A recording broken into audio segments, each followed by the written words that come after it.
This is Sky News Today. It's 10 o'clock, the headlines. Forced to travel abroad, a Sky News investigation shows British families have to go overseas for brain cancer treatment. The government says it wants to provide more funding. 90% of kids die within the first 9 months of diagnosis. What do you say? You have to lie. And it's probably one of the worst lies you have to tell your kids.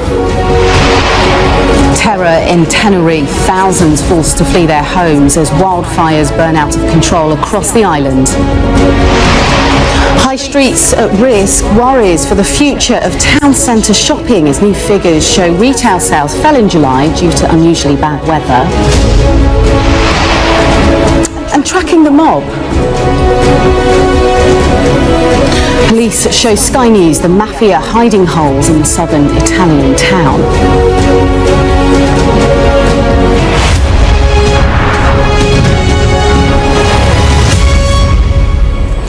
Hello, a very good morning. Well, charities are criticising the government for failing to make significant progress in brain tumour research.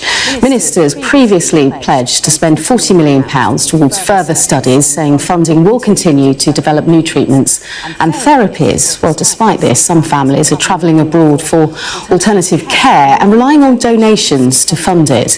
Our correspondent Rachel Venables has been speaking to one such family who managed to raise £250,000 to extend their daughter's life and brings us this report from the Netherlands.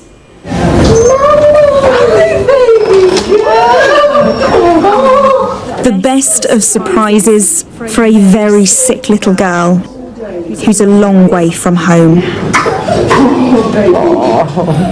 This is Jasmine, 7 years old, intelligent, funny, full of life, until 6 months ago when doctors discovered a rare and incurable brain tumour. The doctor just told us to straight. He said 90% of kids die within the first 9 months of diagnosis.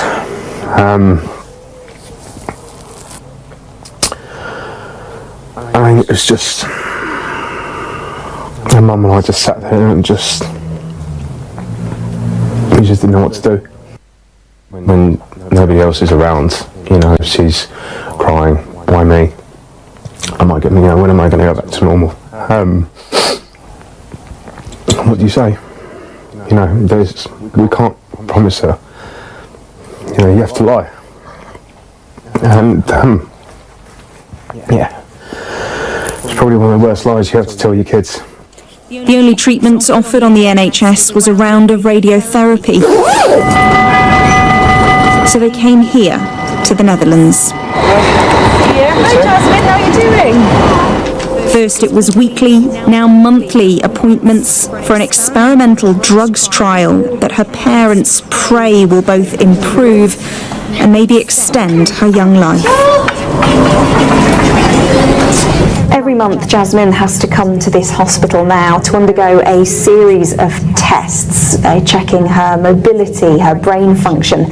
And right now she's in the MRI machine. They're looking to see if the tumour has spread at all through her brain or even into her spine.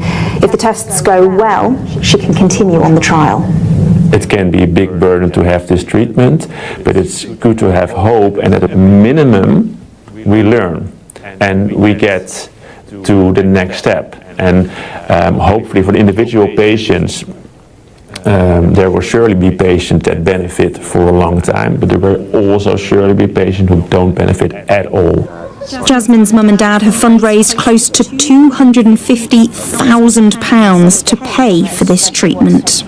The whole process was incredibly stressful because you are ultimately looking for something that can try and save or prolong, your daughter's life.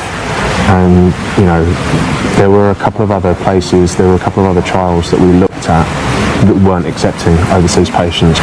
We want to know why that if we went to America, if they accepted overseas patients, that we could have it done over there, but why can't we have it done in the UK?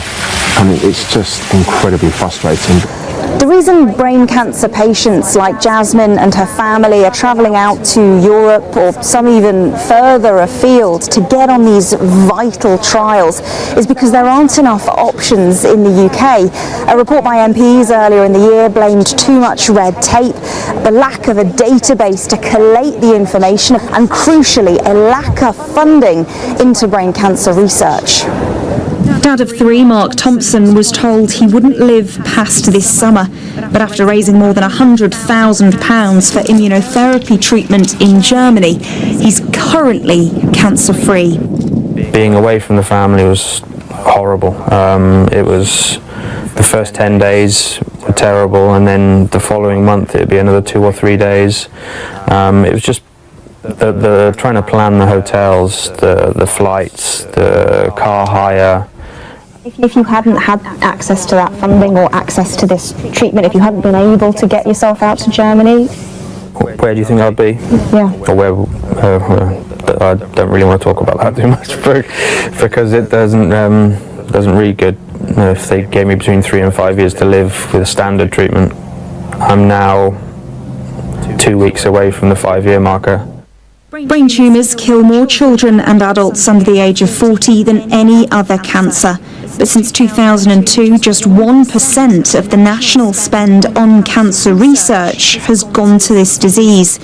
Out of £10 billion, that's just 126 million. 5 years ago, the government announced £40 million worth of funding for brain cancer research, but just 11.3 million of it has been allocated.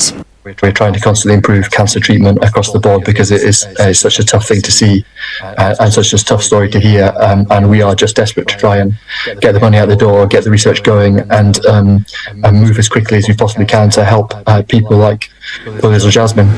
Campaigners want more funding, but pharmaceutical companies also say there are barriers to operating here. Biodexa Pharma, based in Cardiff, is currently running 2 clinical trials for brain tumour treatment, but out in the US. The main reason why we are not doing the studies in the UK is because of the regulatory timelines. Right now, MHRA is taking up to 6 months, half a year, to approve a phase 1 study in oncology, which is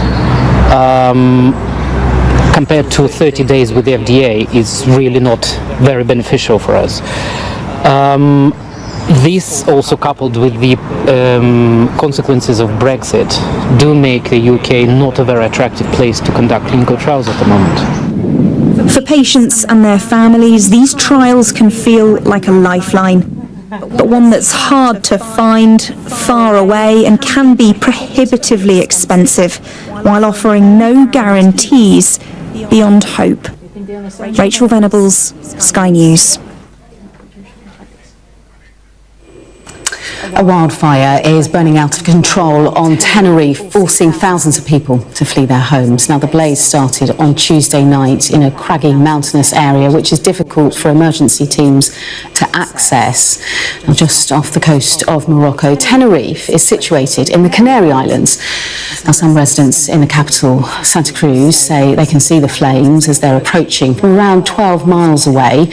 But Spanish airport operator Anya said Tenerife's 2 airports, including Tenerife North Airport, are still operating normally. Well, officials on the Spanish islands say nearly 8,000 people have been evacuated or ordered to stay indoors. It's understood around 250 firefighters and members of the Spanish army are tackling the blaze in the north of the island.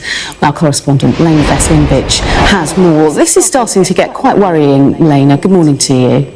Good morning, Leah. That's right. The officials on the island are saying it is one of the most complex fires they've ever dealt with. It has started in this remote area, and their goal right now is to contain it, to make sure that it doesn't spread to further, more populated areas. It is currently threatening 6 municipalities. It has displaced thousands of people. Many more have been told to stay at home so they wouldn't breathe in those toxic fumes created by the these fires. Now, the tourist officers on the island have been at pains to point out that actually any of the holiday destinations, they have not been affected. There, it's business as usual, but of course it is affecting residents, and the very, very high temperatures on the island in the past few days, peaking at over 40 degrees Celsius, have created conditions that are similar to an oven, officials on the islands have said. And what they're trying to do is to try to stop it from spreading further ahead of the weekend, where even more high temperatures are expected. Now, the operation in terms of trying to quell this fire is huge, but it is not being helped by the remoteness of the site. What we're seeing here is just one in the latest string of wildfires that have affected the southern parts of Europe, but also other places around the world this summer. And of course, officials on the island really hoping that they can get a handle on this before it spreads any further. Okay, for now, Milena, thank you.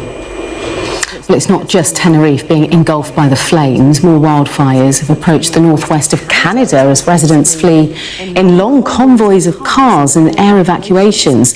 A senior fire chief has described it as one of the largest evacuations this year. As of Thursday, 1,050 wildfires were burning across the country, with more than half of them running out of control. And in Hawaii, the head of the Maui Emergency Management Agency has resigned a day after saying he has no regrets about not using sirens to warn residents of wildfires that killed at least 111 people. Mr. Ndea defended not sounding the sirens, saying their main purpose was to warn people of tsunamis, not fires. The wildfires on the Hawaiian island destroyed or damaged 2,200 buildings and caused some $5.5 billion in damage. Now, heavy rain in July is believed to be behind a larger than expected fall in retail sales figures. So retail sales volumes fell by 1.2% in July due to the unusually wet weather, while sale volumes rose 0.6% in June and 0.1% in May. All of this comes as retail experts warn that the decline of London's Oxford Street will at risk becoming the blueprint for Britain's high streets if ministers fail to support regeneration efforts. Well, let's go light to the city now, and our business presenter Ian King. What's the phrase, Ian? Keep calm and carry on. But when it comes to retail figures, the weather put a dampener on those. Yeah, don't forget, Leah, that the retail sales figures are very often prone to revisions. It's why, for example, the British Retail Consortium publishes its own set of numbers. So these may be prone to revision. There's a bit of a debate here as to whether this is actually weather-related or whether it's the cost of living crisis. And it's probably a bit of both, if we're honest. The 1.2% contraction that we saw in the month, significantly worse than expected. The market was primed for a ball, but it was looking for a drop of around 0.5%. So it was a worse outcome than expected. And what is quite interesting, though, is that retail sales volumes were strikingly lower in both department stores, down by some 2.9%, and in the supermarkets, down by some 2.6%. And there is a suggestion that the latter could be particularly down to the fact that shoppers are drawing in their horns, because don't forget, during the month of July, you still saw food price inflation running at some north of some 13%. So the cost of living crisis may be an element to this, but as you say, it's most probably down to the weather. This was the wettest July since 2009, and according to the Office for National Statistics, it was actually the 6th wettest July since records began being compiled in 1836. So it's very, very likely to have been weather-related. It's worth pointing out that the declines were not as precipitous in online retailing. Online accounted for 27.4% of spending during the month of July, and that was actually the highest since February 2022, February last year. So online doing slightly better. It was a very, very heavy month for online promotions. Amazon was running its Amazon Prime Day during the month, and that probably had a bearing as well. Ian, while you're here, I wanted to ask you about the Ofgem price cap. Is that likely to change in October? Yes, we've had an update today from Cornwall Insight, which is one of the analytics companies that monitors the price cap pretty closely. It's just come out with its final analysis of what it expects is going to be announced a week today by Ofgem, when they will be publishing the price cap figure for the final 3 months of the year. And Cornwall Insight are expecting the price cap to fall from the current £2,074 a year to £1,925. That's a figure that you can see on your screen. Very interestingly, though, Cornwall Insight pointing out that Ofgem is changing its assumptions on household energy consumption. That's known as the TDCV in the jargon, the typical domestic consumption value. And Ofgem is basically going to be assuming that household consumption of energy in the final quarter of this year will be lower on the previous methodologies, and on that basis Cornwall Insight says the price cap could fall to £1,823, and obviously that's pretty good news for the government, because that will have a bearing on inflation. We obviously have the latest inflation data on Tuesday of this week. There was a sharp decline to 6.8%. A lot of that, most of it in fact, was down to the fact that the price cap came down in July, and Cornwall Insight saying it will do so again in October of this year. OK, Ian, great to catch up. Thank you very much. We can bring you the latest now from an England World Cup news conference with player Alessia Russo ahead of the final on Sunday against Spain. You're going to walk out at a World Cup final. Have you had a chance to take that in yet? Yeah, I think obviously this is the biggest game, the one that you dream about, the one that means the most, but I feel like it will hit when we're in the tunnel and we're ready to walk out. And yeah, I think it's an incredible occasion. It's been an unbelievable tournament, and this is it. This is exactly where we want to be, and we can't wait. What 12 months or so it's been for you, right? Winning the Euros, big move, World Cup final. Do you ever just take a moment and just go, this is a lot? Maybe I will after the game, but right now all I want to do is go out and obviously put on a performance we're proud of, and obviously win. We go into every game. We started this tournament wanting to win 7 games, and that's still the message, and this is the last one to go, and we're all really locked in. And yeah, it's been an incredible year, but I think as a player you're kind of always focusing on what's next, that you never really kind of get to enjoy the moment, which I'm sure I will when I look back and I'm all old and grey, but right now it's all about what's coming up and what's there to achieve. So yeah, hoping for another one on Sunday. Speaking to Serena earlier, she said we've got to treat it like any other game. That's impossible, isn't it?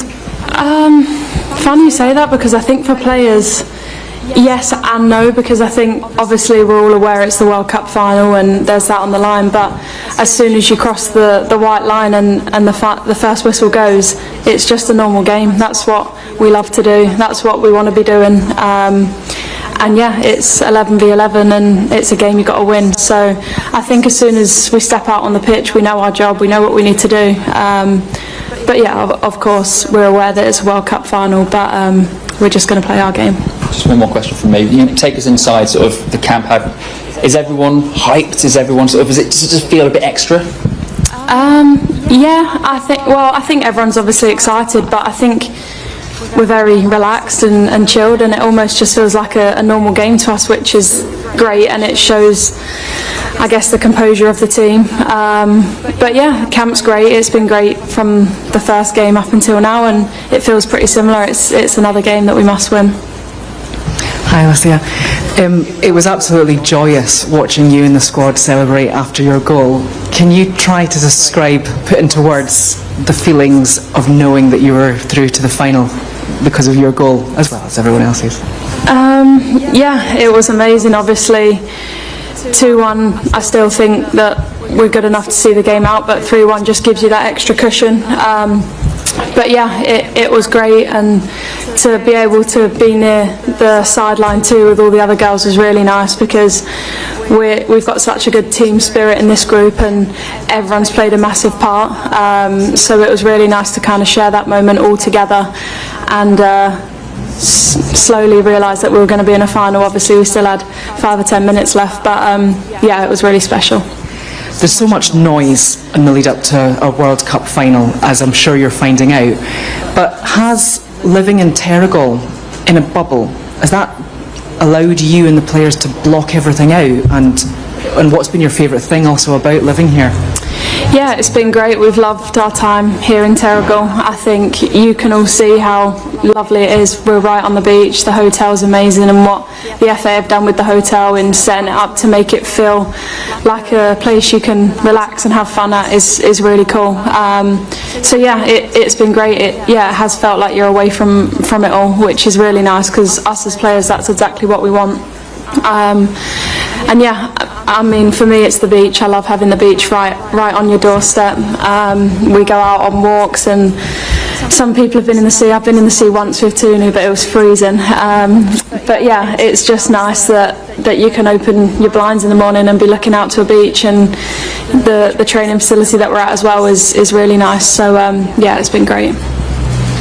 Hey Alessia, just a very quick one from me. Have you been practicing your back heels again this week? No, I haven't.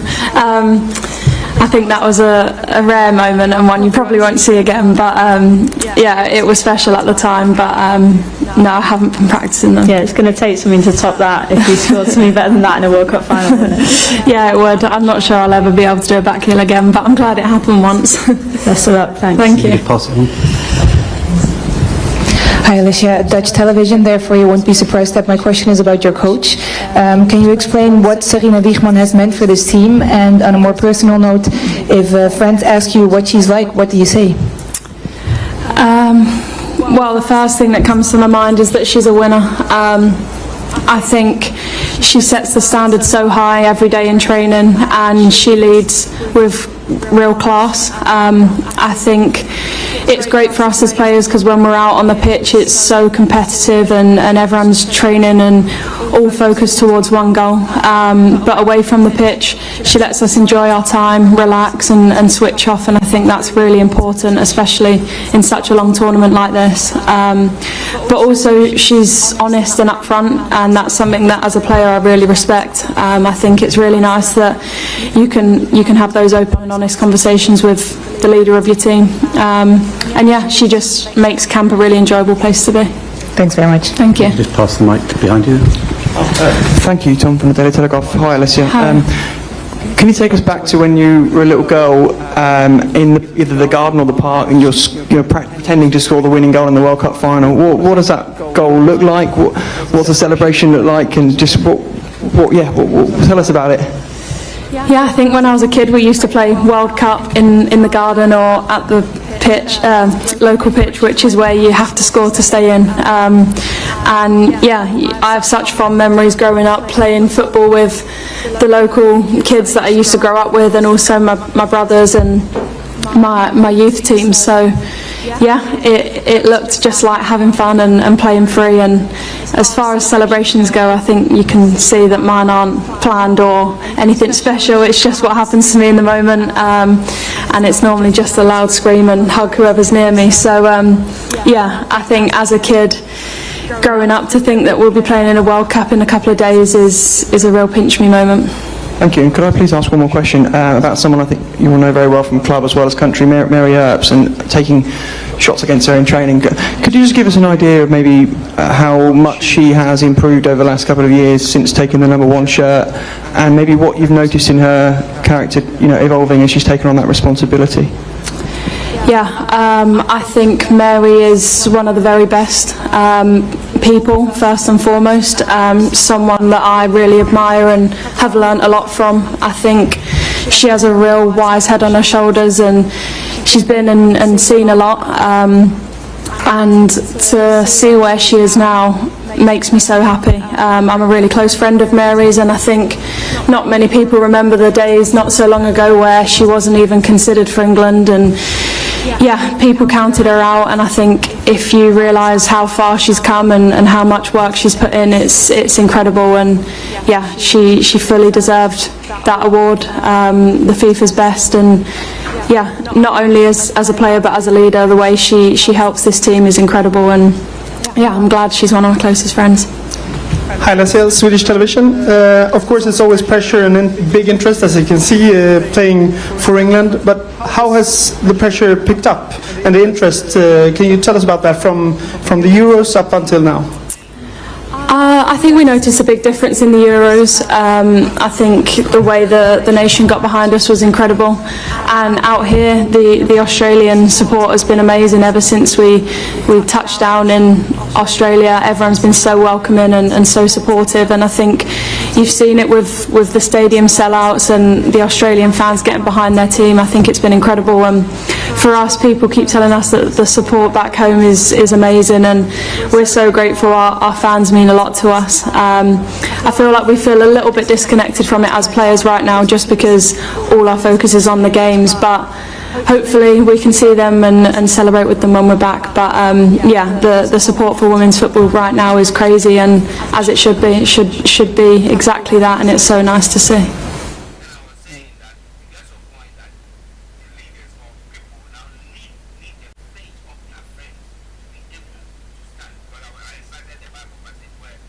Okay, we're going to leave that news conference for now. Leslie Russo talking about how amazing it feels to reach the final of the World Cup. You can watch the rest of that news conference on the Sky News YouTube channel. But still to come on Sky News this hour.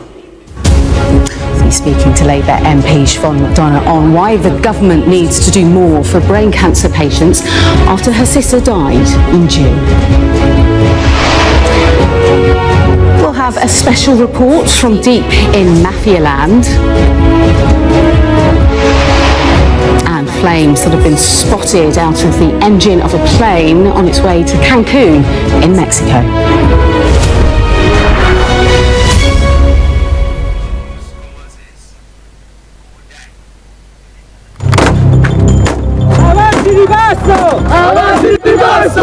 This is Mafia land. Is this bulletproof? An area in southern Italy home to one of the world's most powerful clans, the 'Ndrangheta.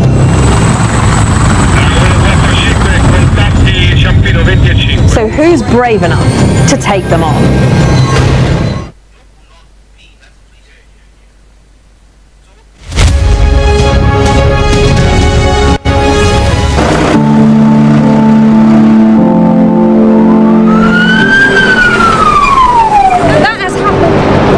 And now it's coming from both sides, and it's moving this way.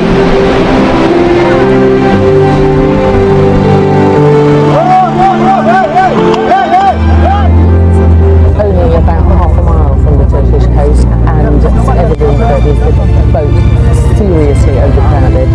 This is one of the most severe viruses in the world. I'm Alex Crawford, and I'm Sky's special correspondent based in Istanbul. The biggest party Tripoli has ever seen. That's it got us then. There's a lot of action going on, a lot of still. We aim to be the best and the most trusted place in news. Clearly not had very much to eat at all, a lot of them extremely thin and very frail. Look at her arms, I can put my entire hand round. This is the cocktail of drugs which the doctors at this hospital have been giving their coronavirus patients. Made for people who want clarity in an uncertain world. Mother Nature can be vicious, absolutely savage. The world's largest fall now down to a trickle in places. I can't imagine how much plastic is lying at the bottom of this huge lake. Oh. Close and personal with Rana. This is what makes the job so fantastic. Now we're taking you to the southern Italian now, the home of the infamous mafia group 'Ndrangheta in the city of San Luca. Now the police force don't just arrest members of the mafia, they also live among them. Our Europe correspondent Siobhan Robbins has this report. In San Luca police station, The faces of mafia catches are displayed like trophies. Mugshots of villains they've convicted, from henchmen to head honchos. Are these people dangerous? This is the top boss. Are they dangerous? Sì, pericoloso, no? Molto pericoloso. Questo sì, sì. Carabinieri Chief Michele Fiorentino and his small team know every detail of these criminals' lives.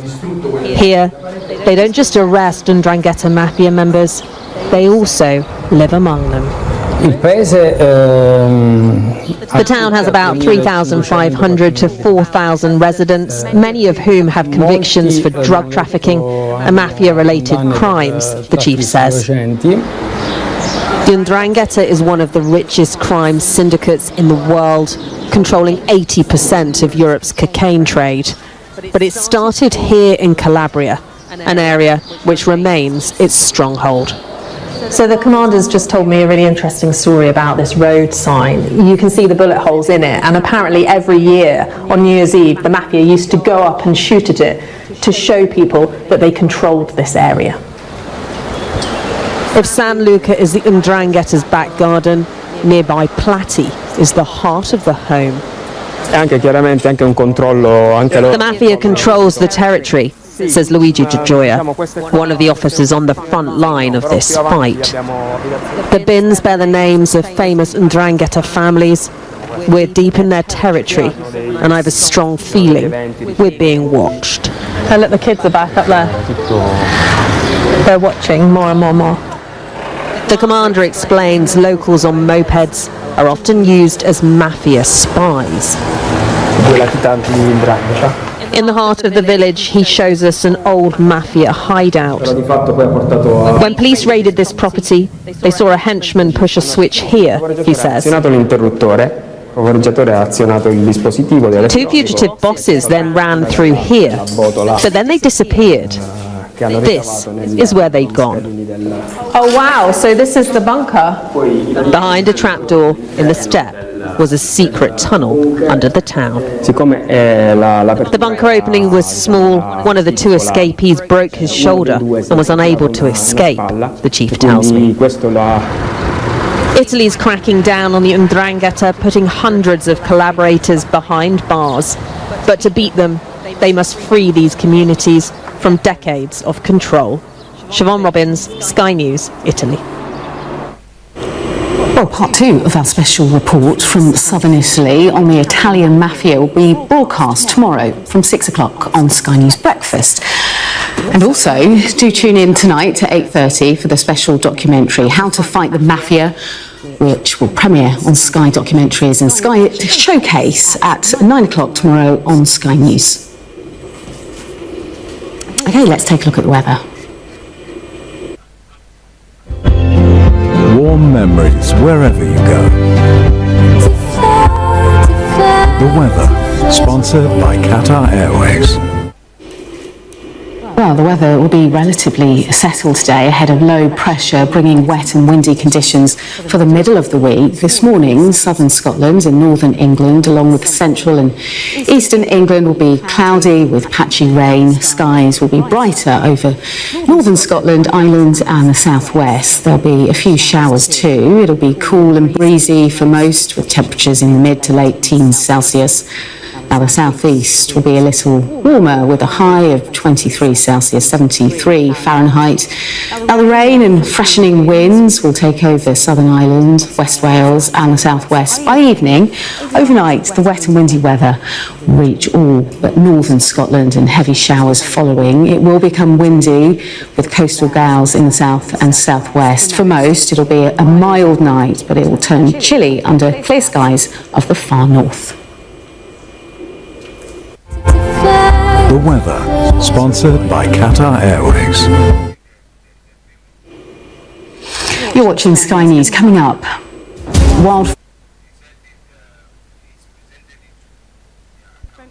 SendWave. SendWave is a money transfer app that is used by people all over the world to send money to their loved ones in Africa. With SendWave, you can send money to Ghana, Nigeria, Kenya, Uganda, and Tanzania. And the best part is, SendWave is absolutely commission-free. Our exchange rates are excellent. You can see for yourself by checking them out on our website. So how do you use SendWave? SendWave is an app that you can download onto your phone from the App Store or Google Play Store. The app is free to download. After downloading it, just open the app and enter your name, email, and phone number. That's it. You're good to go. Make sure you use the promo code SR. S for Starr, R for Radio. This promo code will give you £5 free credit to send to Africa on your first transaction. Your money will be delivered to your recipient within seconds. Feel free to call me on 0749 7377 647 at any time. I'll be happy to tell you all about SendWave and help you in any way I can. Remember to use the promo code SR for £5 free credit. Medasse.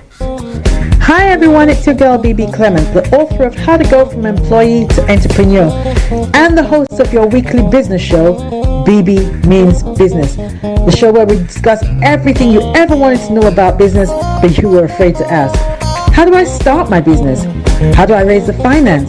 How do I grow my business? Where am I going to find my customers? Join me every Tuesday at 1:30 p.m. on Starr Radio UK to get all the information and tips that you need to become a successful entrepreneur and become financially free. Remember, don't let life dictate to you. Rather, put your signature on life.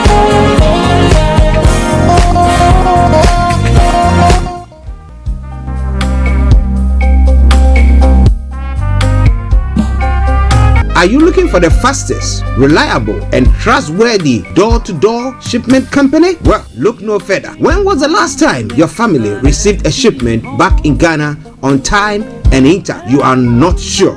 Well, Lamb Shippers, we pride ourselves with being the fastest, reliable, and trustworthy shippers you can use. You are assured of a prompt pickup anywhere in the UK by our personnel. They also make sure your items are well packaged to get to its destination in time. When it comes to door-to-door shipment, look no further. Well, Lamb Shippers, contact us on 07939009321 or 07498911820. Or you can visit our website www.welllamp.co.uk. You can also drop us a mail, info@welllamp@gmail.com. Well Lamp Shippers, fast, reliable, and trustworthy.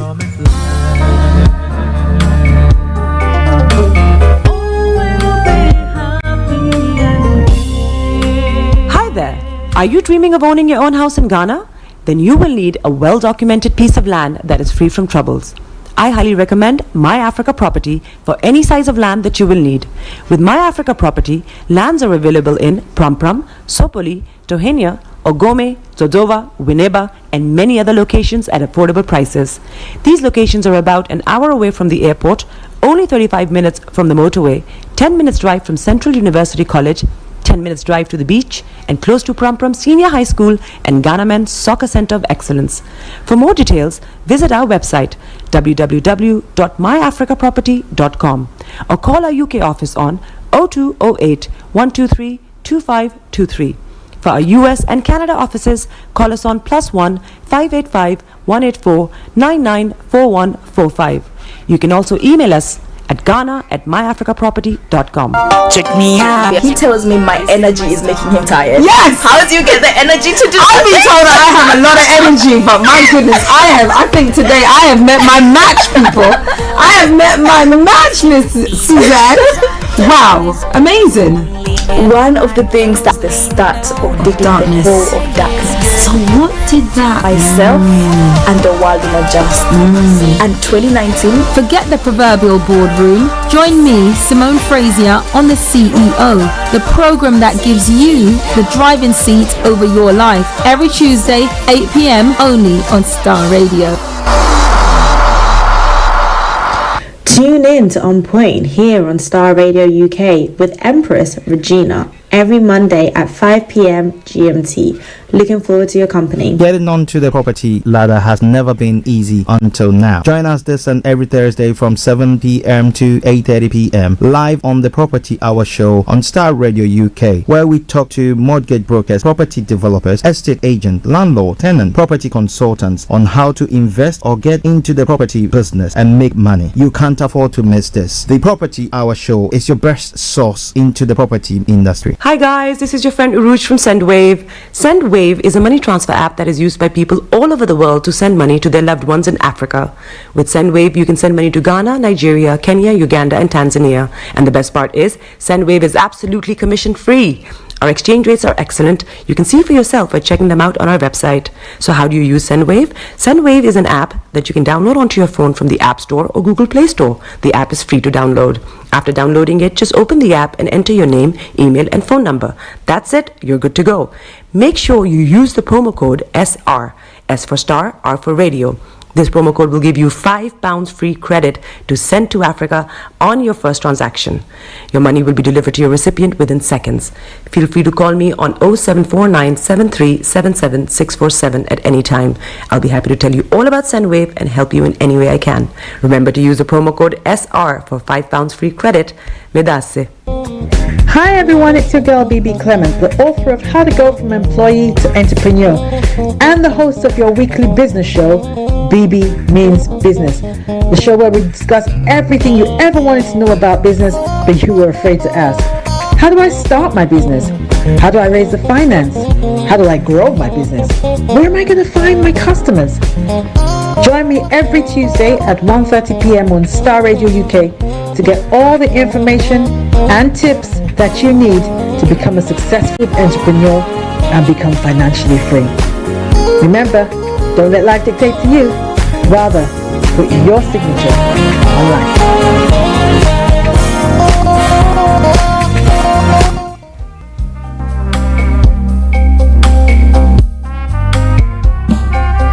Are you looking for the fastest, reliable, and trustworthy door-to-door shipment company? Well, look no further. When was the last time your family received a shipment back in Ghana on time and in time? You are not sure?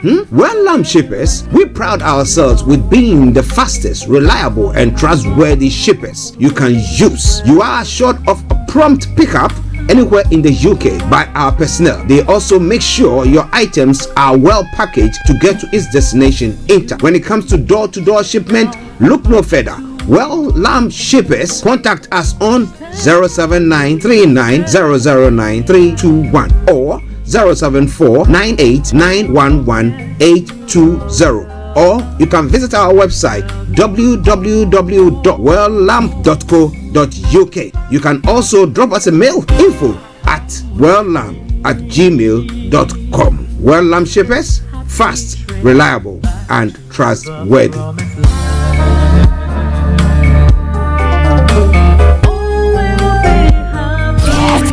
The best radio show. Broadcasting worldwide, online 24/7. Turn it on. Turn it up. Body is your man. Bekutu, show them you got the cocoa set. Ladies and gentlemen, it's your boy Harrison, aka Mr. Songs. This is the Kingmaker Baba for the girls. We're here. This is Starr Radio. Don't go nowhere. UK, London. We they call them London for home. For here, we they call them London. And that's how you know. Just have fun and stay good. All around the world. The best radio show. Broadcasting worldwide, online 24/7. In your car, At work, at home. on your smartphone. Radio UK. Are you ready to turn it up? 10, 9, 8, 7, 6, 5, 4, 3, 2, 1. Though your heart is aching, smile even though it's breaking. When there are clouds in the sky, you get by. If you smile through your fear and sorrow, smile and maybe tomorrow you find that life is still worthwhile if you just smile. Hey, this is Archie and you are listening to Starr Radio UK and The Morning Show.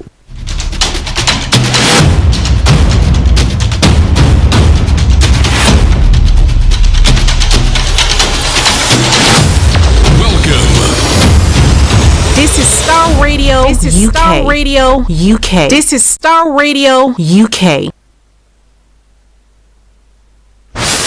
Welcome.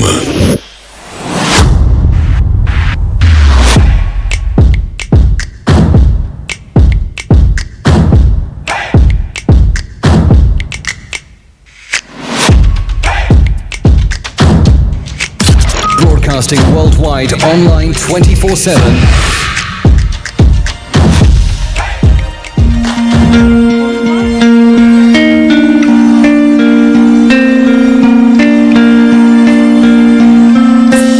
Love for you runs deep. All of you makes my heart beat.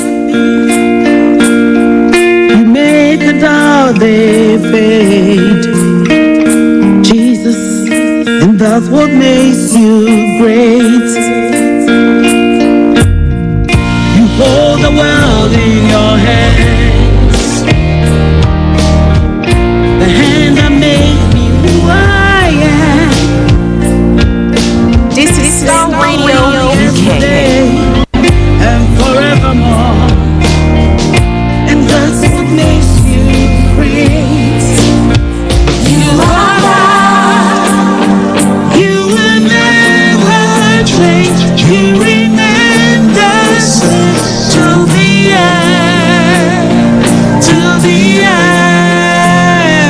Okay, let me say myself hello, good morning, good afternoon, good evening, good dawn to you, wherever you might be on planet Earth, and those of you on other planets as well. We want to salute each and every one of you and welcome you to the Friday edition of the morning show. Today is the 18th day of the 8th month, that is the 18th of August, the year 2023, with the time now 10:46 from the House of London. This is Starr Radio UK, and this is the morning show. I remain yours sincerely, the one and only.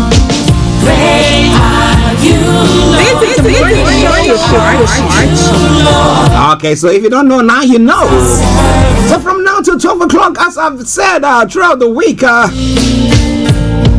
for you runs deep. So now the technical team can do whatever they have to do, whilst we have all the other members of our presentation, presenters on holidays, Mr. Olaimi Koiki and all those others. We'll have the time to do all the technical jobs that we have to do. So. But let me say morning to Mr. Olaimi Koiki, my able producer, Mr. Francis Guy, who sees to it that everything is working smoothly. Good morning to you, Francis. And good morning to all the presenters on Starr Radio UK. KB, Frank, all of you. Massive good morning to you. Let me say good morning also to my bishop himself, Bishop Adeshina. Good morning, Pastor Mo. Hey, thank you, God, for my pastors in the house as well. Pastor Emmanuel Chidi, God bless you. Moyiwa, good morning. Maxwell, good morning. Olakunle, good morning to you. Shamsuddin, good morning. Antonio Adedeji, Aziz, I salute each and every one of you. Hey, Mr. Ebenezer Hammond, all the way in Cape Town, Cape Town, South Africa. And Chantel, I salute you. Holy, holy God. Let me put it this way, all protocol observed. Welcome on board. If you're standing, hold on to something. If you're sitting, better buckle up. Get yourself a hot or cold drink, whichever is appropriate, and let's take this journey. Not a journey to the unknown, but a journey to the known, where we're going to be looking at everything, from archaeology to zoology, from Accra to Zanzibar. You hold the world. Share the broadcast with your friends and loved ones, and invite them to like our pages as well. So by way of program, I'm bringing you the quote for the day, the weather forecast will follow suit, then the travel updates. We'll move on to have a look at some of the stories making the rounds across the globe. It's not as global trotting. And then we continue from there to look at some of the other stories making the rounds in other parts of the world. Starting from Nigeria. And normally we will have Mr. Laimi Koike bringing us the updates from Nigeria, but because he's on holiday, so I'm going to be bringing you all that.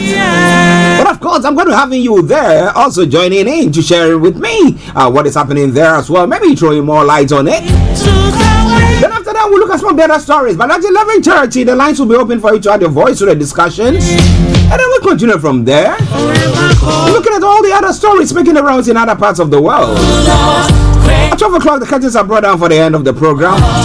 And that is by way of the program outline. But once again, let me say it this way. Welcome on board, welcome on board, welcome on board. Starr Radio UK, your favorite African and Caribbean radio station in London. Of course, the program will not be void of music. I'm going to bring you some more lovely tunes from there. But the one playing in the background is from Edith Morrison.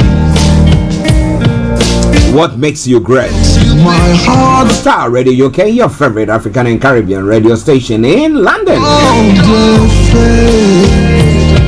So let's crack on. The quote for the day says, to say that success is by luck is to conclude in essence that opportunity is not created but merely chanced upon. You need to make any effort. You need not make any effort towards it. But opportunities are created. There are some that from time to time God brings our way, but opportunities are created. You need to position yourself to actually be able to tap into it. Okie dokie do. Let's move on from there.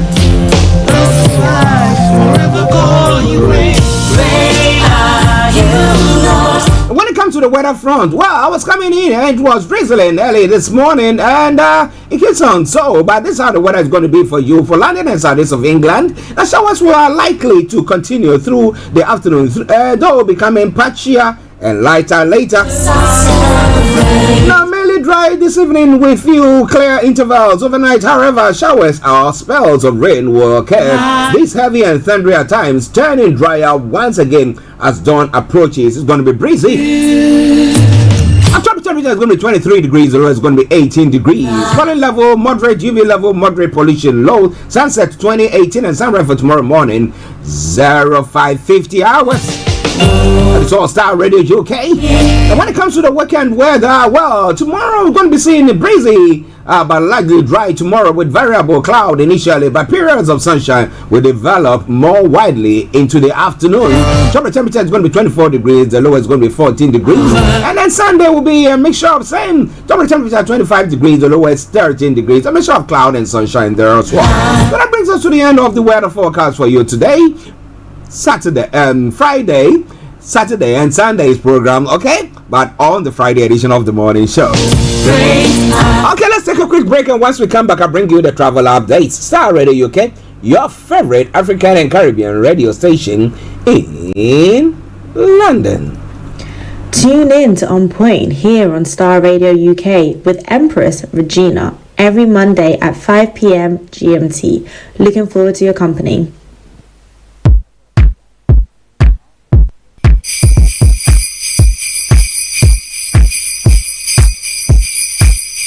This is Starr Radio UK. Okay, so keep your eyes on the roads. Keep your eyes on the roads. As we keep you updated, I promise I'm on the Starr Radio travel update that comes your way every weekday from 10:40. So it's now 10:52, running behind schedule. But hey, let's crack on. So on your travel this morning, those of you in London or in the UK, well, for London, on the major roads, there are no exceptional delays there. You can zoom through it like no man's business. But when it comes to the London Underground, my apologies, Bakerloo Line, Hammersmith and City Lines, Jubilee Line, Piccadilly, and Victoria Lines have got part closures, severe delays, minor delays, and part suspension, respectively. So check before you leave. Also, London Overground have got part closures. That aside, DLR severe delays there as well, but London Tramlink, good service. Moving on straight to the Riverbank this morning, I can tell you shortly, apart from the Woolwich Ferry that's got planned closures, all the others have got good service. Also, the London Cable Car is running a good service there as well. I'm moving on to the National Rail, the final segment of the travel update. First haul trains, Grand Central, Northern London Northeastern Railway have all got minor delays. Also, Limo has got minor delays. But on the other side, all the others have got good service. And that is how I will say it once again. Good morning, good afternoon, good evening, good dawn to you, wherever you might be on planet Earth. Enjoy your commute for today. But you know what? Continue to keep those eyes on the roads.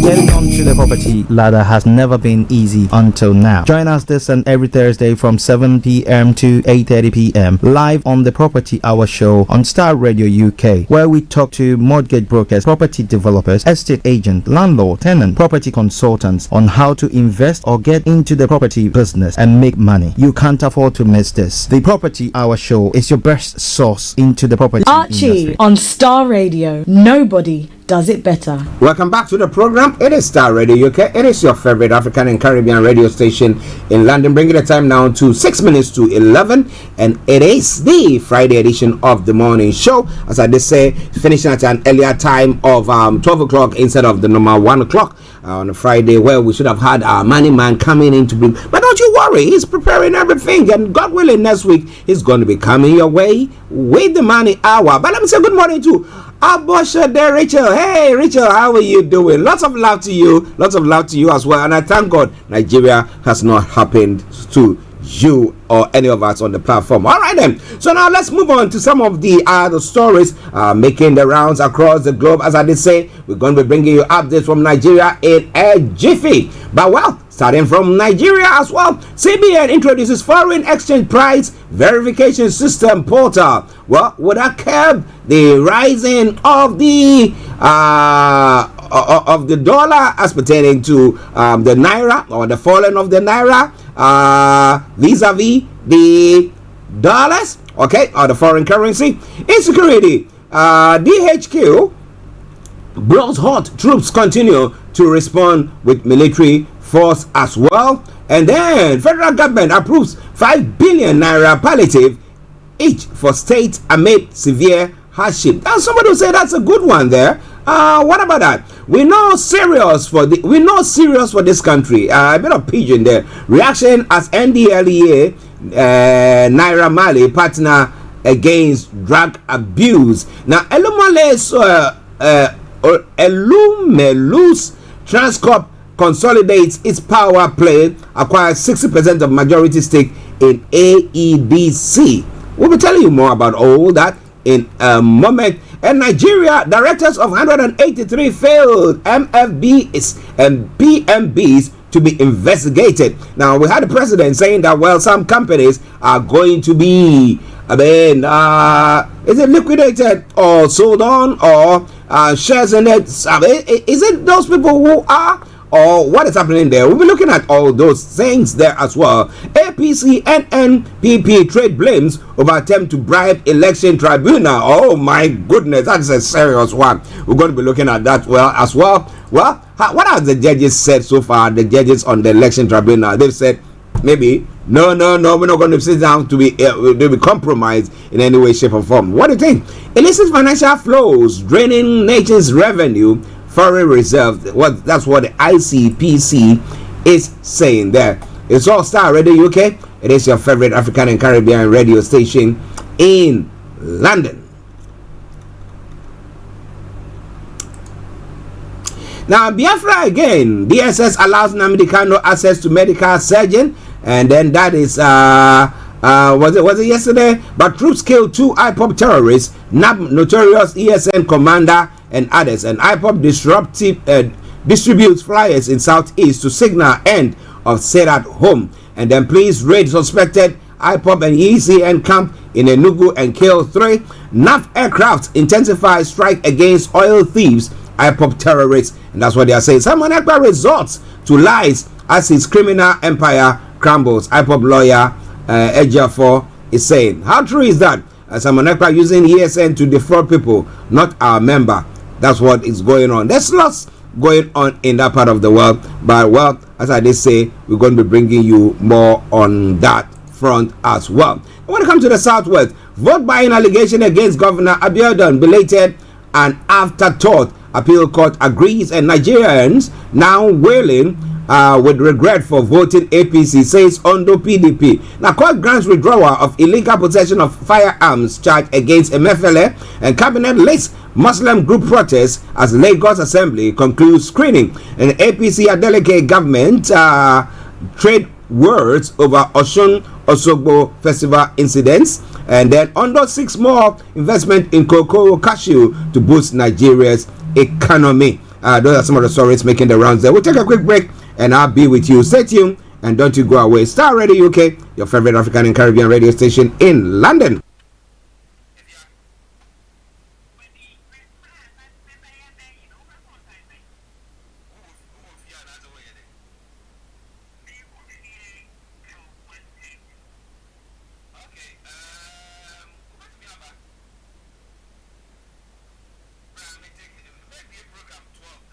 Hi guys, this is your friend Uruj from SendWave. SendWave is a money transfer app that is used by people all over the world to send money to their loved ones in Africa.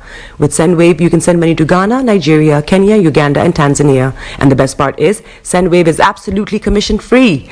Our exchange rates are excellent. You can see for yourself by checking them out on our website. So how do you use SendWave? SendWave is an app that you can download onto your phone from the App Store or Google Play Store. The app is free to download. After downloading it, just open the app and enter your name, email, and phone number. That's it. You're good to go. Make sure you use the promo code SR. S for Star, R for Radio. This promo code will give you £5 free credit to send to Africa on your first transaction. Your money will be delivered to your recipient within seconds. Feel free to call me on 0749 7377 647 at any time. I'll be happy to tell you all about SendWave and help you in any way I can. Remember to use the promo code SR for £5 free credit. Medasse. Welcome back to the program. It is Star Radio UK. It is your favorite African and Caribbean radio station in London, bringing the time now to 11 o'clock. And now let's continue with some of the other stories making the rounds in other parts of the world as well. In other parts of Africa, Oscar Pistorius requests a second opportunity for early parole. This move comes subsequent to his previous attempt for parole being rejected in March. The denial was rooted in the revelation that he did not. I'll bring you more about that. Member states except those under military rule ready for armed intervention in Niger. Well, ECOWAS, and there are people in various countries where they are member ECOWAS countries saying that do not send our troops in there for that action. But what do you think is happening there? It's all coming away from Star Radio UK, your favorite African and Caribbean radio station in London. Daily survival becomes a struggle for Niger residents. Those are some of the stories making the rounds there. And the army residents support calls for mass recruitment of volunteers into army. It is all coming away from Star Radio UK. It is your favorite African and Caribbean radio station in London. Now, conditions in Niger does not support military intervention. That's what ECOWAS policy analyst is saying. We'll bring you more on that front as well. And Mines Committee doesn't support GNSER/GNPC gas sales agreement. That's what is going on there. And Cecilia Dapa, man is found at my client's home do not mean they belong to her. Lawyer to court. Interesting. So if it doesn't belong to her, who does it belong to? $1 million? And how much euros? And how much Ghanaian cities? So if it doesn't belong to her, why wasn't the money taken to the bank? But well, you know, lawyers, they will want to say they will do anything because whether they win or fail, they will still make their money, and that seems to be what is going on. Let me say good morning to Empress Regina Anima. I think when I said all the representatives on Star Radio UK, she overheard me and was calling on us. All right then, Star Radio UK, your favorite African and Caribbean radio station in London. Race to evacuate Northern City as fire rages across Canada. Yellowknife residents have been told to evacuate by noon on Friday as fires bear down on the city. A Maui emergency chief quit after wildfire criticism. Hawaii residents said a stronger emergency response could have saved lives in the blaze. Now, drone attack hits building in central Moscow. Now, Russian officials say air defense shot down the drones and its debris landed on the city's Expo Center. Well, of course, that's what I would say if it is me. The narco politics rule as Ecuador goes to the polls. A rise in drug crime in the once peaceful country has dominated build up to Sunday's election. What is going to go on there? That is a big question on the lips of most people. Now, Georgia investigates threats against Trump's jury. Now, personal information of grand jury members who indicted Donald Trump this week were shared online. So, again, we see what I'm talking about. Is it sycophancy? Excuse my language. Is it stupidity? When we know that this is right and this is wrong, and because we think, oh, this is somebody who has been given to us by God, and therefore the person is killing us, stepping on our throats, kneeling on our throats, I would say, that is cool. That is cool. He heals from our kind. And as Professor Lumumba says, he's our thief. We love our thief. Forgive our thief. That seems to be what is happening. If it was another person, or if the shoe was on another foot, what do you think would have happened? Well, this is a lot more going to be coming your way from Starr Radio UK. It is your favorite African and Caribbean radio station in London. Young people wait longer for liver transplants. The way organs are prioritized means those aged between 26 to 40 wait 4 times longer for surgery than those over 60s. Now, warning issue for torrential rain in parts of the UK, as I did announce earlier on, and the Wilco staff have grounds for hope, says union. The GMB says there has been interest in firms buying at least parts of the homeware. So let's see what happens on that front. But it's all coming away from Starr Radio UK. Glider pilot killed in mid-air crash. The story said the pilot died at the scene after 2 gliders collided over Leicestershire. All right then. So this is a lot more going to be coming your way. 5 minutes past the top of the hour. This is from Kofi Boham. Why do I call him Kofi? Kofi Boham. And it says Broken Pencils. Enjoy it. It's quite an interesting song, and it will encourage you a great deal. Stay tuned.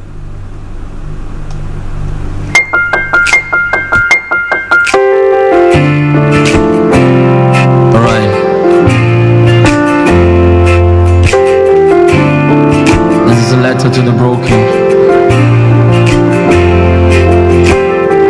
Yeah.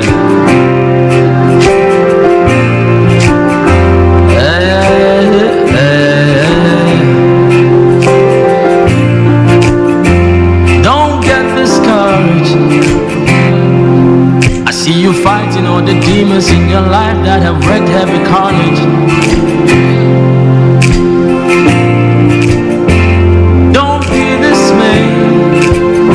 I know you think that your dreams and everything that you hope for seem to be late.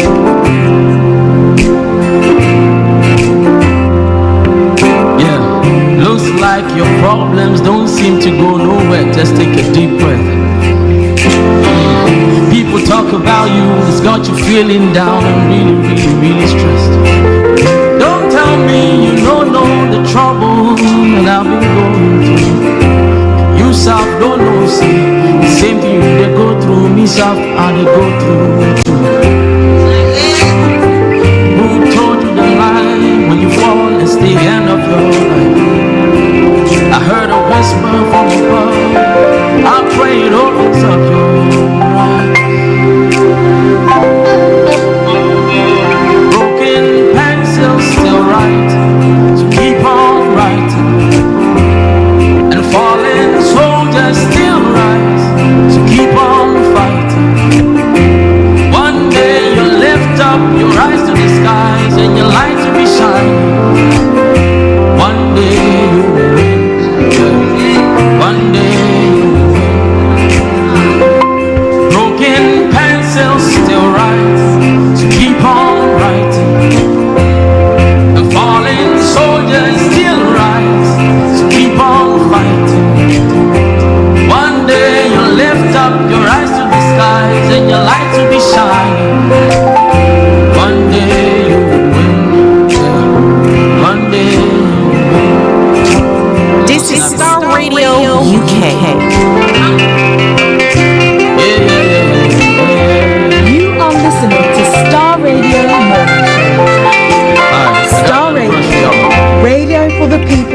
by. News around this life is not fair. Enlighten your day with Star Radio.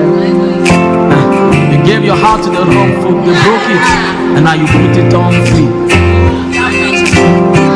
Fake life on Instagram and Snapchat got you feeling ungrateful. My sister, if you could see the real them, you know you are being a great fool. You wrote a paper and failed, sit down and write it again, one day you will kill him. You broke your heart and you cried, give love another try. True love will heal him. I'm not trying to look down on your problems, no. I know say you don't know how to sabi solve them. Allow me to introduce you to someone I know. He's a specialist in handling cases and issues we go blow. If you fell, just rise. If you fell, just rise. If you fell, just rise. Wipe the tears from your eyes. If you fell, just rise. If you fell, just rise. Wipe the tears from your eyes. If you fell, just rise. If you fell, just rise. Wipe the tears from your eyes. If you fell, just rise. If you fell, just rise. Wipe the tears from your eyes. Broken pencils to rise. Keep on writing, fallen soldiers to rise. Well, that is from Kofi Boham. Yeah. Broken pencils to write, so keep on writing. Fallen soldiers to rise and keep on fighting. Yeah. One day you lift up your eyes to the skies and you see your stars shining.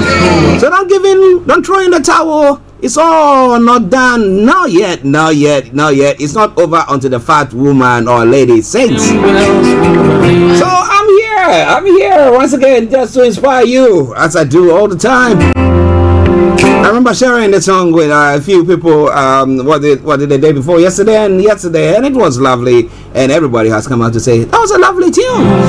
So kudos to him. Share the broadcast with your friends and loved ones. It's not done. It's not over until it's over.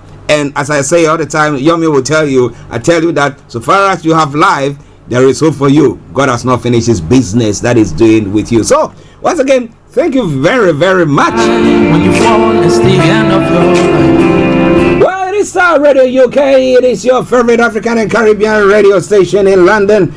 Bringing the time now to 11 minutes past 11, and it is the Friday edition of the morning show. Now let's move on straight to some of the stories making the rounds in Nigeria.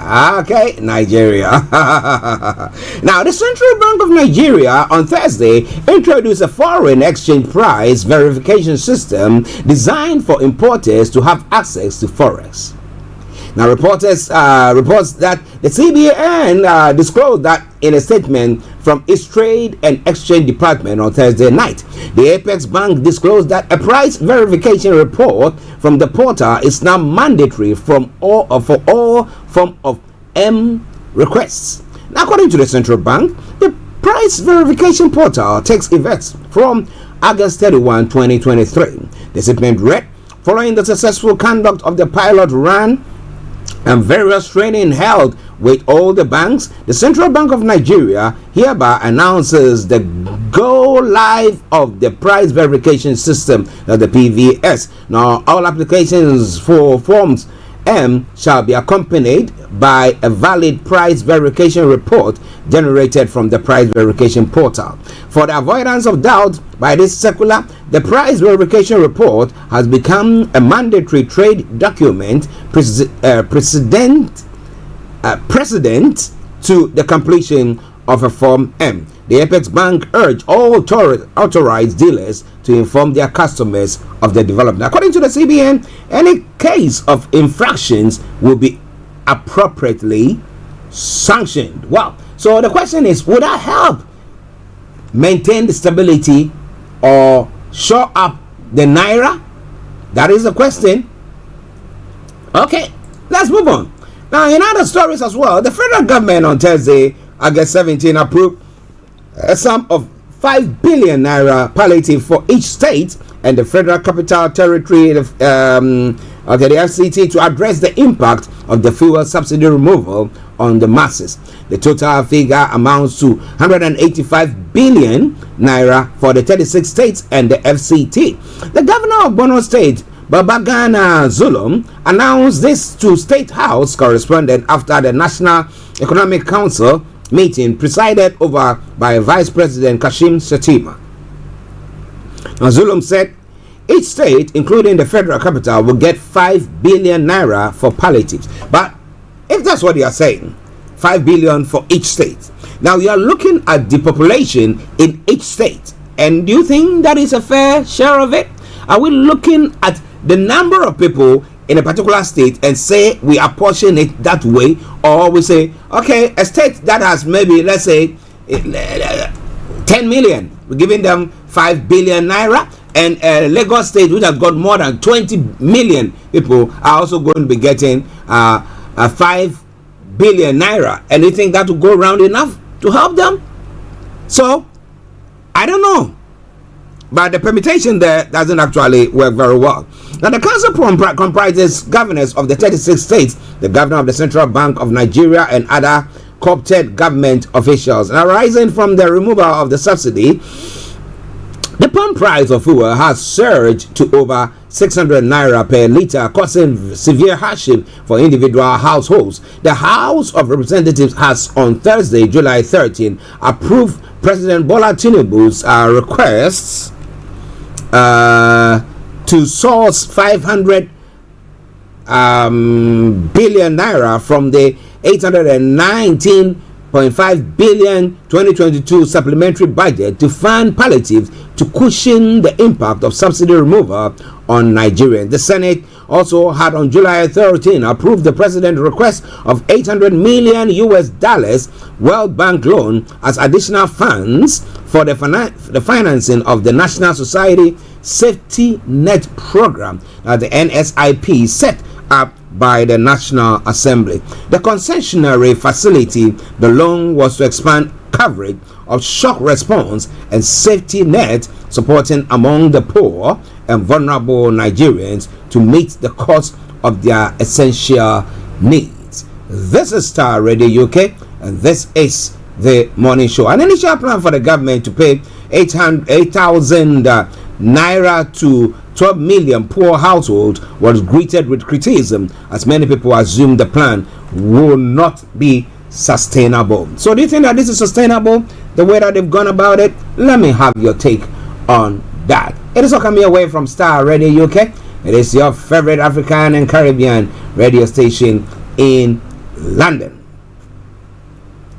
Now, Melu's Transcorp consolidates its power play and acquires 60% majority stake in AEDC.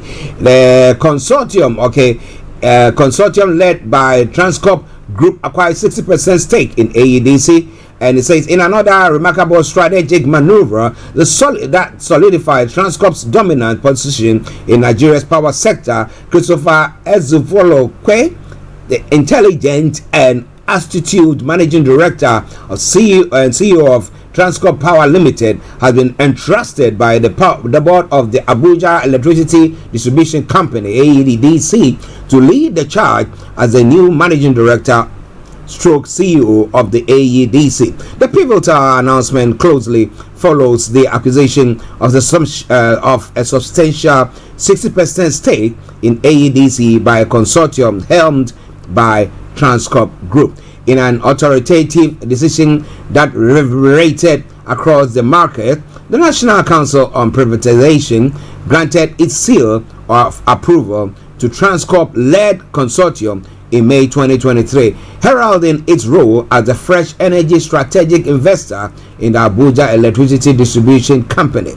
This development generated visible enthusiasm among investors and market enthusiasts, giving Transcorp Group impeccable track record of engendering value, orchestrating business metamorphosis, and upholding robust corporate governance principles. antecedent to his new post at the helm of AEDC, Christopher Ezefolo held the reins of the enterprising MD CEO of Transcorp Power Limited, Ogeli, a formidable 972 megawatt thermal plant. His leadership steered Transcorp Power Limited into consistent pole position in Nigeria's power landscape. But the question is, will Nigeria actually see the realization of having like constant electricity supply, or is this going to be same old, just another day? So I remember talking about back in the 80s when I visited Nigeria. I was a student at the time, and I had a month's holidays because my dad was on a tour there. Then I had to go with him, and then it was a lovely place. The only thing was that power outage, and therefore if you don't have a plant or a generator in your place, then you are actually in big trouble. But Abosode says that we don't need palliatives. Use the money to repair our refinery and light. And I agree with you, Rachel, 101%. Because they give you palliative, then after that, what? They're going to be selling the refineries as it's been alluded to. And then what? Next week we come again and they have to go and look for, or next year go and look for another loan to do that. Why are the refineries in Nigeria not running so that the prices of the finished product will drop considerable for the people? But I bet you there are some big hooks behind the scene who are doing everything possible to run down the refineries, to run down everything so that they can be the importers of the finished product, so that they can hype everything up, and then government also makes profit from there, and they tell you that they are giving you palliative. Palliative for what? Interesting. Thank you very much, Rachel, for that comment there. So coming away from Starr Radio UK, your favorite African and Caribbean radio station in London. The Nigerian Deposit Insurance Corporation, the NDIC, has hinted that directors of the recently closed 183 microfinance banks, the MFBs, and primary mortgage banks, the PMBs, will soon be investigated for their roles in the collapse of their institutions.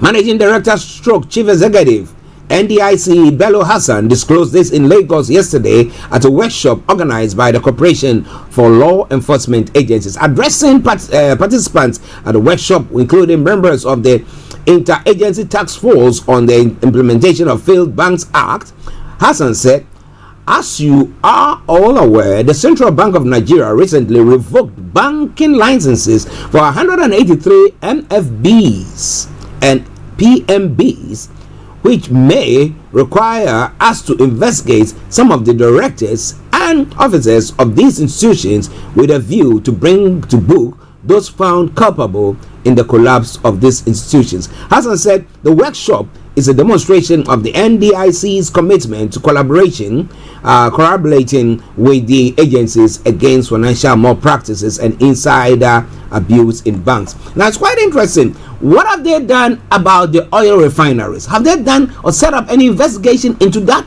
Why a whole oil refinery, we can say that it's not running, but running at a loss, billions and billions and billions all the time? Why? Well, listeners, it is Starr Radio UK. It is your favorite African and Caribbean radio station in London.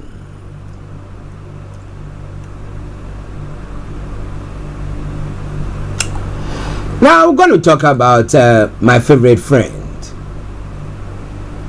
Uncle Emefele. But, well, I think the story has eluded me, so let's move on. The NBA has asked Justice Azinge to unmask corrupt lawyers. The All Progressive Congress has warned the new Nigeria People's Party against interference in the election petition tribunal in Kano State. So it's not the national one or the federal one. But the NNPP-led state government expressed worry over the allegation of corrupt practice raised by Justice Flora Azinge of the tribunal against unnamed legal practitioners in the state. In the midst of the blame game, a body of lawyers in the state has requested the unmasking of the bribe givers.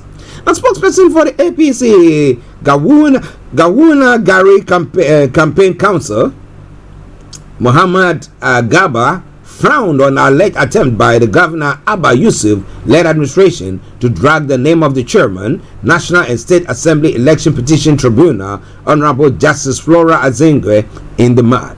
APC said an attempt by the state government to malign the tribunal chairman with a fictitious story and quoting her out of context amounted to disrespect for the judge and the judiciary in general. He noted that the state government was also preempting the possible unraveling of the actual bribe giver by the tribunal and therefore wanted to malign the judge. Gabas also said the story, which is contained in a statement issued by the Commissioner for Information, Baba Datinye, further indicated that the government was trying to vilify the tribunal before the judgment to draw sympathy for the unsuspecting public in the events of its defeat. This is all coming away from Starr Radio UK. It is your favorite African and Caribbean radio station in London. Okay.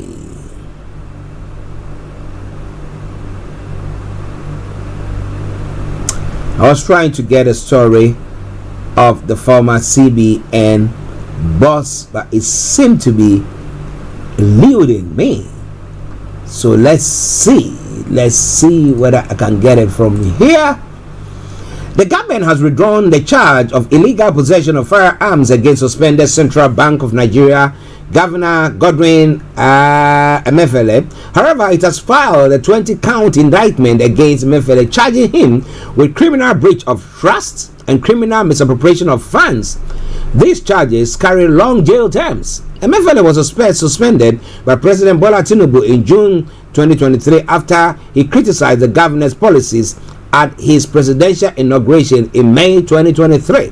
Emefiele has been held in detention by the secret police since June 10, 2023. On July 25, 2023, Emefiele was granted bail on a 2-count charge of illegal possession of firearms and ammunition, and he was remanded at the Ikoyi Correctional Center, pending when he was able to fulfill his bail conditions. However, he was rearrested by the State Security Services after the 4th of Nigeria Correctional Service officials in the court's premises, stating that fresh charges had been filed against Emefiele in Abuja. Emefiele has denied any wrongdoing. That is what the story says, and that is where I'll bring to an end updates from Nigeria. It is all coming away from Starr Radio UK. It is your favorite African and Caribbean radio station in London.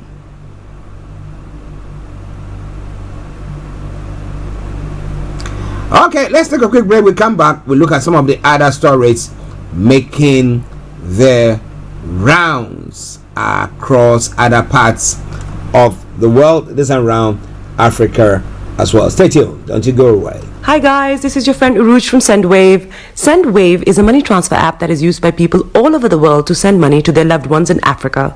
With SendWave, you can send money to Ghana, Nigeria, Kenya, Uganda, and Tanzania. And the best part is, SendWave is absolutely commission-free. Our exchange rates are excellent. You can see for yourself by checking them out on our website. So how do you use SendWave? SendWave is an app that you can download onto your phone from the App Store or Google Play Store. The app is free to download. After downloading it, just open the app and enter your name, email, and phone number. That's it. You're good to go. Make sure you use the promo code SR. S for Star, R for Radio. This promo code will give you £5 free credit to send to Africa on your first transaction. Your money will be delivered to your recipient within seconds. Feel free to call me on 0749 7377 647 at any time. I'll be happy to tell you all about SendWave and help you in any way I can. Remember to use the promo code SR for £5 free credit. Vedasse. Welcome back to the program. It is Starr Radio UK. It is your favorite African and Caribbean radio station in London. I bring the time now to exactement, and I will call that what? 11:28 from the hearts of London. All right then. Interesting how this thing is done that. Okay. Let's move on.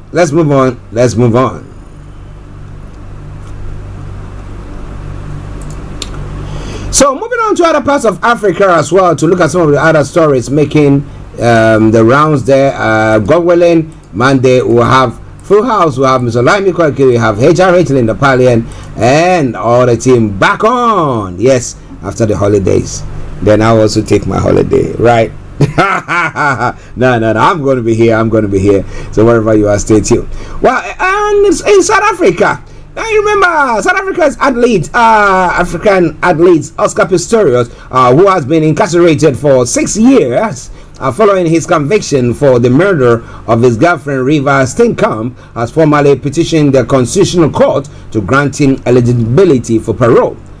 This move comes subsequent to his previous attempt to parole being rejected in March. The denial was rooted in the revelation that he had not completed the stipulated minimum sentence duration required to qualify for early release. Now, Pistorius was initially found culpable for murder and subsequent sentenced to 13 years in prison in July 2017, following a protracted and highly publicized trial that involved numerous legal proceedings. His conviction stemmed from the tragic incident in which he shot and fatally wounded Riva Steenkamp by firing through the bathroom door of his heavily fortified residence on Valentine's Day in 2013, and I remember it as if it was only yesterday. Pistorius asserted that he believes Steenkamp was an intruder, leading to fatal confrontation. He believes he qualifies to be released on parole, and that staying longer in prison constitutes an infringement on his fundamental rights. Now, interestingly, you kill somebody, having to infringe on the person's fundamental human rights, taking the person from this world, and you think that keeping me in there is an infringement of my rights? Come again, boy. All right then, Starr Radio UK. Now, the government of Libya has denied reports that's recognized national unity government based in Tripoli has denied on Thursday that it has ceded rights to an important civilian port or authorized it to use it as a military base for foreign forces. Now, what is being said about the state ceding or authorizing the operation of Al-Qom's seaport as a foreign naval base is incorrect and baseless, said Mohammed Hamouda, a spokesman for Abdul Hamid Diba's government. He made a statement at the port of Al-Qom's with Libya Navy Chief of Staff Nuruddin El Boni and Ports of Maritime Transport Authority Director Mohammed El Siwiwi at his side. Now, the spokesman was reacting to protests by hundreds of residents of this coastal city, 120 kilometers east of Tripoli, who accused the government of wanting to cede part of the civilian parts to Turkey, a country allied to the Dibba government and for military purposes. Well, do you think it's a wise move at all? Well, this is all coming away from Starr Radio UK.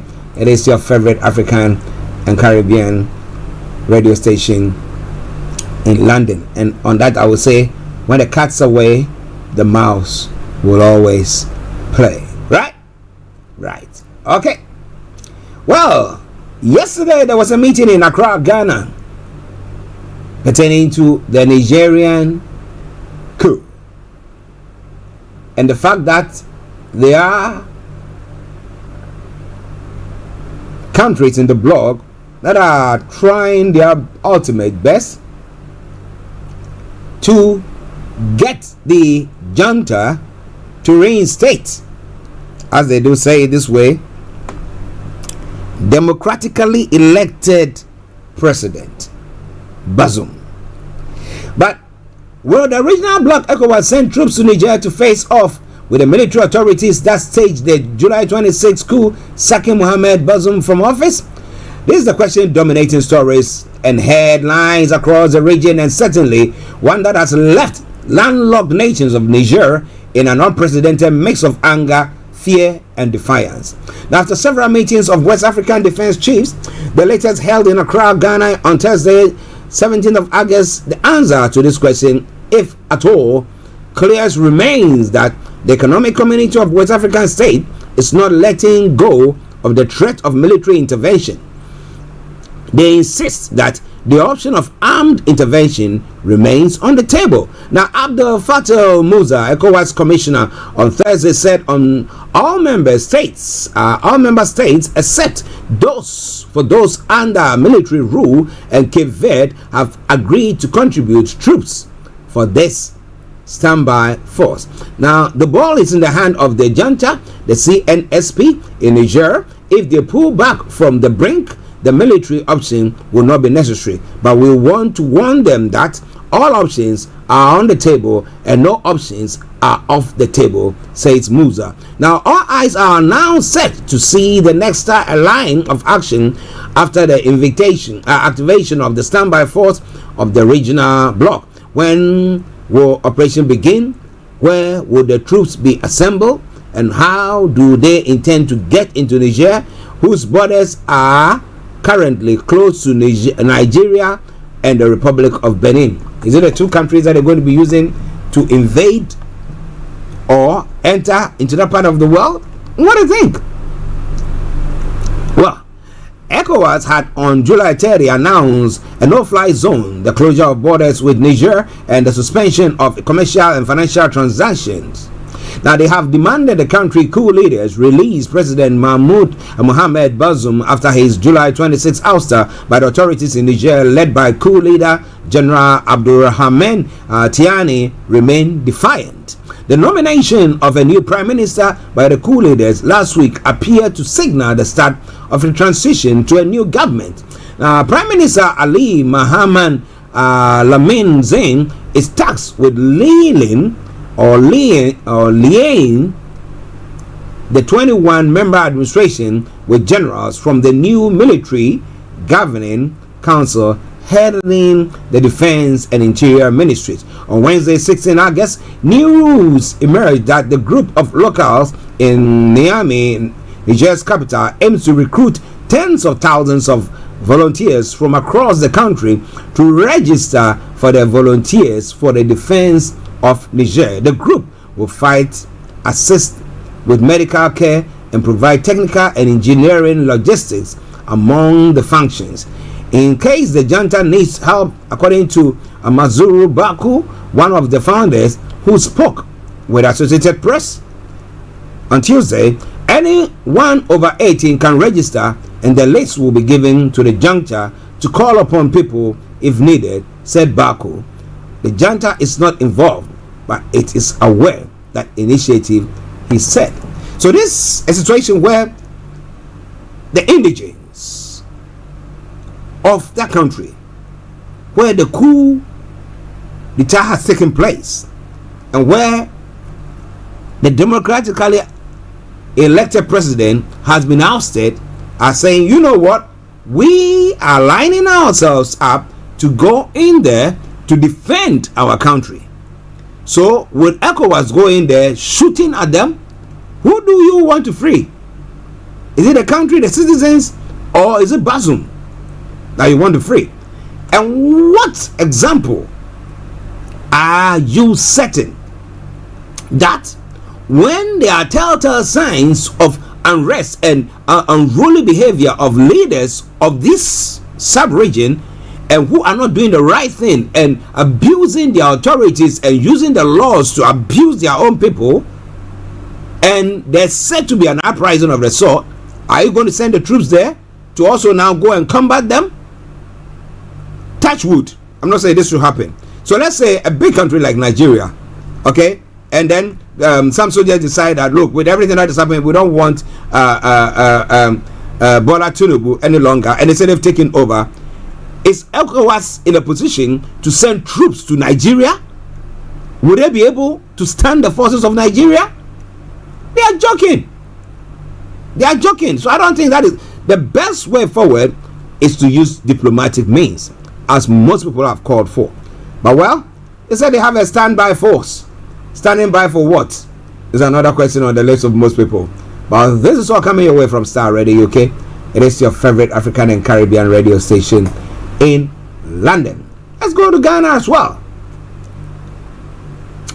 An analyst who is looking at all this situation has said that is an ECOWAS policy analyst, E.L. Benson Jr., has stated that the conditions in Niger do not support military intervention in resulting consultational rule in the country. The ECOWAS Committee of Chiefs and Defense Staff has vowed to use all means available to the bloc to restore constitutional order in Niger. I'll try to see whether maybe next week I'll get Mr. Kofi Ali to talk on this issue, because he's an advocate for the ECOWAS. Now, the ECOWAS Committee of Chiefs of Defense Staff are in Ghana for a 2-day extraordinary meeting on the deployment of our ECOWAS standby force in the Republic of Niger. Addressing the high-ranking officers, the Commissioner of Political Affairs, Peace and Security of ECOWAS, Ambassador Abdul Musa, explained that although the bloc is still giving diplomatic engagement with the military rulers in Niger a chance, and any other defiance from the junta will trigger a response in protecting the rules of the regional bloc with its contingency. But according to Joshua Kojo Mensah, the ECOWAS policy analyst, he says if the military intervention should be carried out, Niger, it will mean that ECOWAS member countries will be fighting among themselves, since the junta in Niger has alliance. Okay, now the conditions on the ground for such an intervention has not been favorable over these past weeks. In all the analysis we have been doing and observations we have been making, here are people, a military junta in power supported by the people on the ground, like I'm saying. So are you going to be going to kill Nigerians? What's the point? Well, so when we see what happened to what Ouattara did, when he decided that, look, I'm going to run again for a third term, when we know that the constitution blatantly says no, and then he used the same law, massage it in a way and say, push, yes, that's the law, so now I'm capable of doing that. And then you are set aloof, not doing. I mean, why didn't they send the forces in there to say that no, we wouldn't allow you to do so? And they said, you know what, we were advising him, and he went on to do that, which is breaking the law. And somebody decide to take the laws into their own hands and lash out. We will be taking in the troops there. Wow, let's see what Nigerians will say. This is all coming your way from Starr Radio UK. It is your favorite African and Caribbean radio station in London. Well, one other story, and then we leave Ghana. We'll look at some of the other stories making the rounds in other parts of the world. Now, lawyers of embattled former Minister for Sanitation and Water Resources, Madam Cecilia Benadapa, have told the High Court in Accra that monies found in the Abelenkwe residence of their client do not mean she owned them.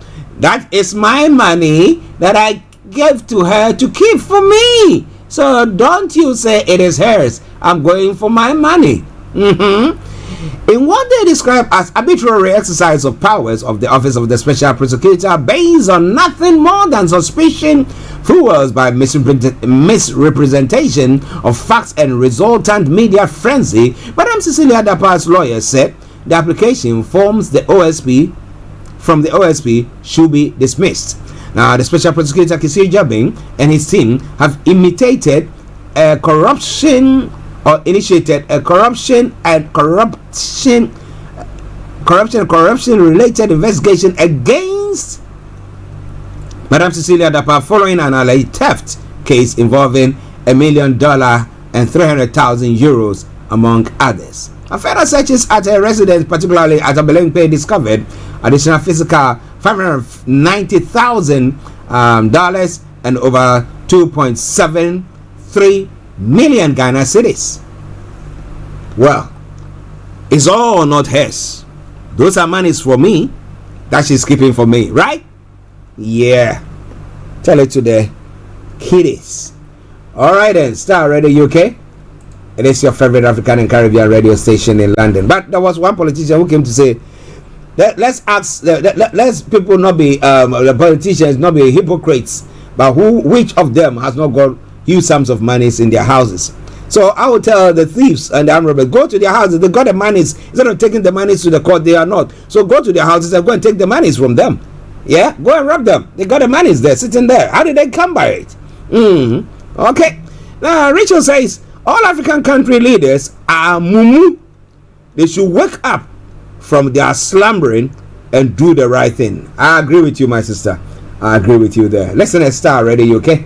It is your favorite African and Caribbean radio station in London. Let's look at some of the other stories making the rounds before we bring the program to a close. But I tell you, for sure, come next week, we're going to be looking at all the time, all the stories, the full length of the programs for you. The evacuation of the northern Canadian city of Yellowknife is continuing as wildfire bears down. As of Thursday, the fire was 15 kilometers, that's 9 miles, northwest of the city, which is home to some 20,000 people. Residents have been ordered to get out by noon on Friday, but the operation is not straightforward. Now, people have been waiting in queues for hours to board packed evacuation flights with 22 planes scheduled for Friday. The blaze is one of the nearly 240 wildfires in the Northwest Territories as Canada contends with its worst fire season on record. Thousands of people have also been evacuated in British Columbia with states of emergency declared. But my question is, scientists, can't we come out? I mean, these are islands, right? So virtually surrounded by water, right? So any water is water, right? Seawater. So can't we get a sprinkler? That's what do you call the other one? An irrigation system that pumps the water, and the sprinkler sprinkling the water and quenching the fire. Can't we do that? Can that not be done? At times when I look at the fire that rages in LA, California and stuff like that, and I ask myself the question that, can't they have irrigation system, sprinklers, big sprinklers, knowing that it's something that is recurrent in that particular area? Can't they do anything of the sort? Well. Maybe we'll get there. Maybe I'm thinking too loud, so I need to be cool, right? All right then. Okay, in the war in Ukraine. Well, Russian officials have accused Ukraine of launching a drone attack on a building in Moscow, causing an explosion that was heard across the city's business district. Now, Mayor Sergei Sobyanin said an air defense had shot down the drone with its debris falling on the city's expo center. Now, it marks the latest in a series of such attacks on Russia capital. Unverified footage on social media appeared to show thick gray smoke rising into the night sky over Moscow. Now, there was no immediate comment from the Ukraine, but officials in Kyiv have never formally acknowledged launching attacks on targets in Moscow. The attack occurred at around 04 hours local time, that is 01 hours GMT, Russia Defense Ministry said on Telegram. Okay, so let's see what is happening there. But the war in Ukraine, is there now, have we passed a point of it fading away or stopping or having a peaceful solution to it, or what exactly is happening there? Well, Georgia investigates threats against Trump's jury. Now, officials in the U.S. state of Georgia are investigating online threats made against members of the grand jury that indicted Donald Trump on Monday. Now, personal information, including the addresses and photos of the jurors, were shared on right-wing platforms. The Fulton County Sheriff's Office said it was aware of the threats and was trying to track down those behind them. The names of the jurors were published in the indictment, a routine practice in Georgia, but their identities emerged in that document. Supporters of former President Trump seemingly compiled further information available online and posted photographs and addresses to forums, including the social media site Telegram. It comes just days after the jury voted to indict Mr. Trump on 13 charges, which include racketeering and election meddling. He has said the charges are all politically motivated. But we have these people who are behind the scenes, they call themselves the conservatives, who see themselves as more Christian, somebody, my apostle would say Christiani, than all other Christians. And when justice has to prevail, they are threatening people that if you dare give justice, this is what is going to happen to you. And they think that is right. So I tend to ask myself the question, what kind of mentality do they have? I'm not saying that when something is wrong, well, I don't want to be going through a list telling you things that I'm not happy about. Okay, yeah, I don't agree with them, but as I say all the time, you cannot stop a bird from flying over your head, but you can stop it from making a nest in your head or on your head. Okay, so that I have control over. But when you can see blatantly that somebody, because you support, has blatantly broken the law, and you who say you know the right thing, rather threatening people that you're going to be killing them, taking their lives. Some saying in the Washington one, yes, it's a Washington or New York one, that we know you. If Trump is found guilty, we'll be coming for you, or if he loses the election, we'll be coming for you, and stuff like that. And I ask myself the question, what kind of Christians are this? Are they extremists? My goodness. To our faith, the Bible says we should add wisdom. Are they wise? Gosh. Starr Radio UK, your favorite African and Caribbean radio station in London. So if I attribute these ones, or I compare them to what Islamic terrorism or terrorists, is it wrong? They're all doing the same thing, aren't they?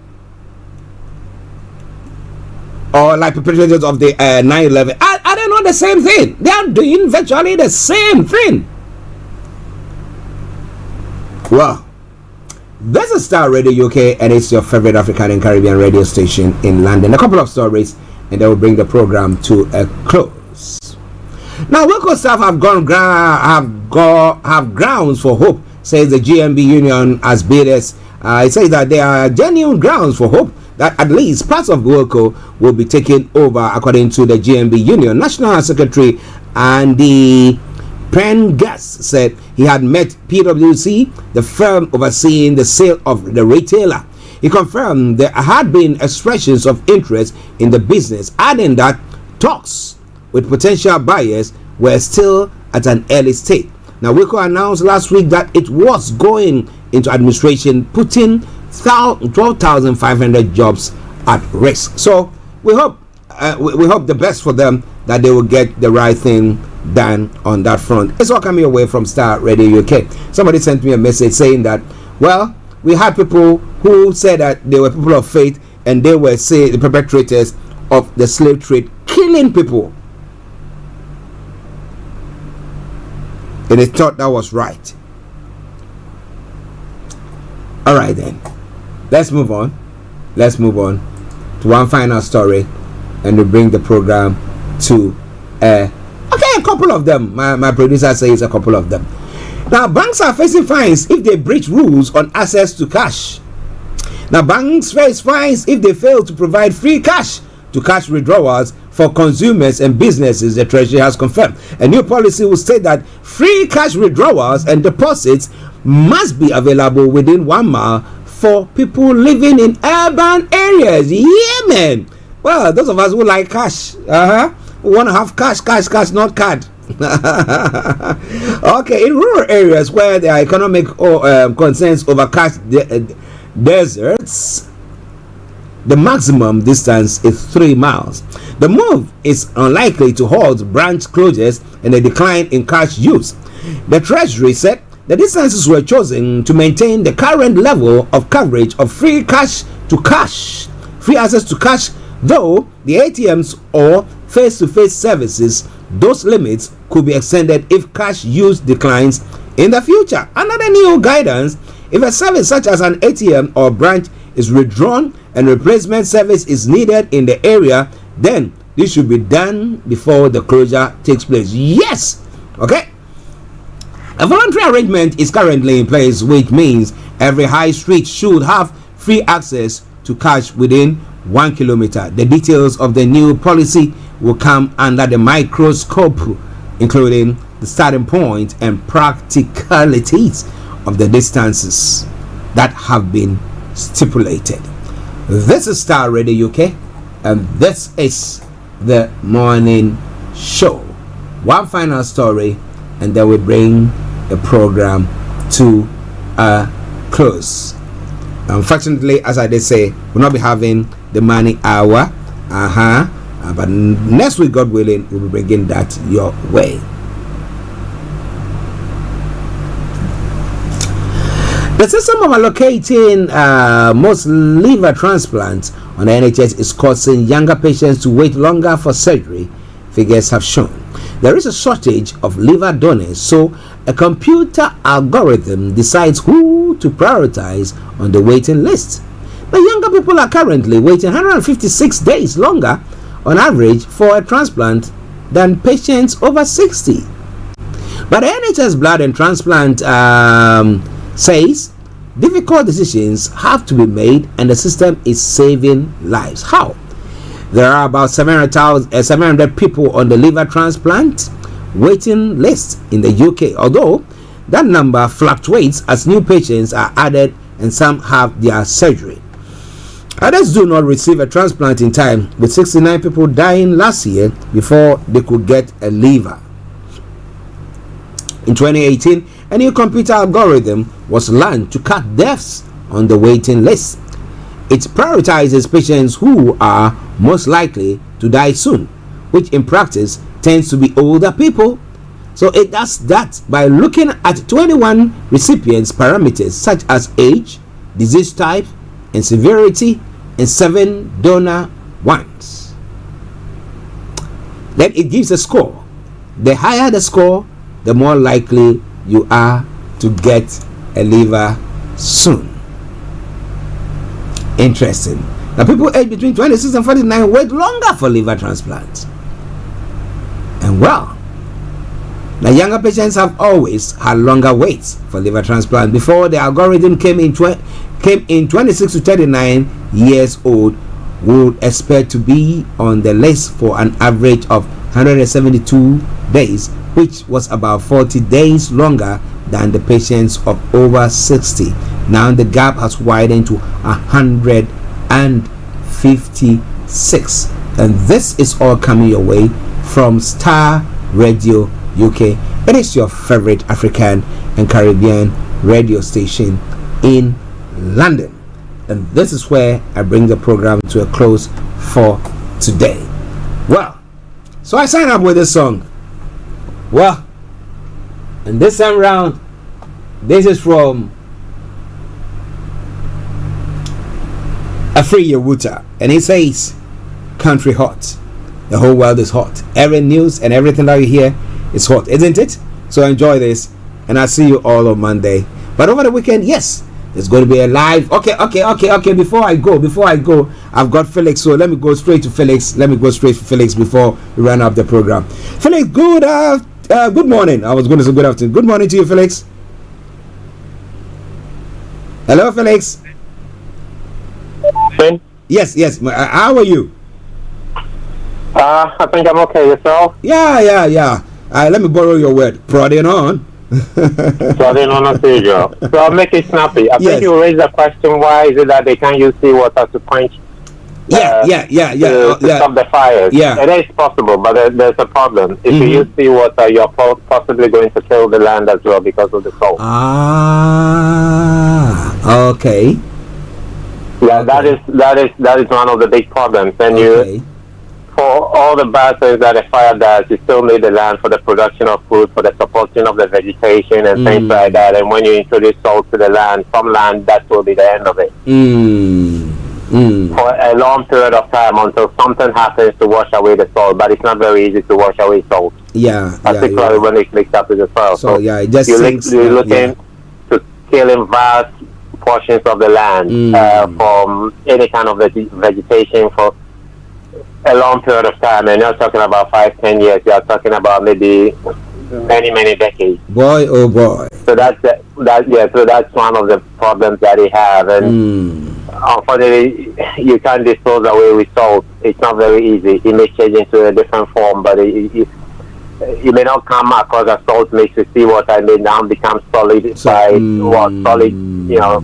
salt mixed up with the soil, and that's a big problem. Wow. And it's not always vegetation that will go away. It possibly will not be able to support any kind of human life for a very long period of time, including animals that will walk on that part of the land, particularly if they are not kind of animals that are used to living in salty areas or conditions, if I may put it that way. So that's the main problem. The other problem is that when fires start, I think that's something that a lot of people are not aware. Fires tend to move very quickly. So even if you have sprinklers, pump stations and things like that, they may overtake those pump stations, and you may not be able to use them. And you have to remember that if you are looking for pump stations, you are also looking about some kind of power source. So it's likely to be that electric. Oh gosh, that would be on fire as well. If you combine electricity with fire, it's not a good combination.